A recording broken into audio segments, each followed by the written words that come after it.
नमस्कार, आप देख रहे हैं एचसी न्यूज। बीते कई दिनों से पूर्वी यूरोप में यूक्रेन को लेकर कुछ दिनों से माहौल विश्व भर में गर्म चल रहा है और ये विवाद अब ग्लोबल होता दिख रहा है। आशंकाएं ये भी लगाई जा रही है कि तीसरा विश्व युद्ध छिड़ सकता है, क्योंकि इस जंग में अब अमेरिका भी कूद चुका है। इसी बीच खबर ये आई थी कि अब रूस ने यूक्रेन को अलग देश घोषित कर दिया है।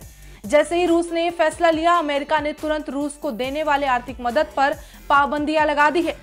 ये अलगाव और विद्रोह केवल अमेरिका और रूस के बीच ही सीमित नहीं रहा, बल्कि अब रूस के खिलाफ अमेरिका के सहयोगी देश जैसे कि जापान और ब्रिटेन भी रूस के खिलाफ अपना मोर्चा खोलने को बिल्कुल तैयार हैं। अब इन सभी घटनाओं को देखकर लगता है कि जल्द ही बड़े स्तर पर विद्रोह होने वाला है और जंग का रूप ले सकेगा। अब जब अमेरिका यूक्रेन के लिए रूस के खिलाफ है और पक्ष में डटकर खड़ा है, तो यहाँ सवाल ये उठता है कि आखिर अमेरिका यूक्रेन के लिए इतना क्यों कर रहा है। दरअसल यूक्रेन क्रूड ऑयल का खदान है। भले ही जीडीपी के मामले में यूक्रेन काफी छोटा क्षेत्र है, लेकिन यूक्रेन क्रूड ऑयल का खदान रहा है और आर्थिक तौर पर यूक्रेन काम आ सकता है। यानी ये सारा खेल तेल का है। वहीं अगर यूक्रेन के जीडीपी साइज की बात करें तो बता दें कि ट्रेडिंग इकोनॉमिक्स के आंकड़ों के अनुसार यूक्रेन की जीडीपी साइज केवल 164 बिलियन डॉलर है, जबकि यह अमेरिका के कई राज्यों के जीडीपी से भी कम है। अब चाहे कैस्पियन सागर हो या यूरोप के गैस सप्लाई पाइपलाइन, हर कुछ में यूक्रेन बहुत अहम है।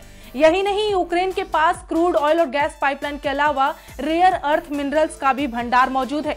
यहाँ बड़ी बात यह है कि किसी भी देश की अर्थव्यवस्था यानी कि ग्लोबल इकोनॉमी की दिशा और दशा अब भी कच्चे तेल से ही तय की जाती है और अमेरिका अपनी पकड़ इस पर लगातार बनाकर रखना चाहता है।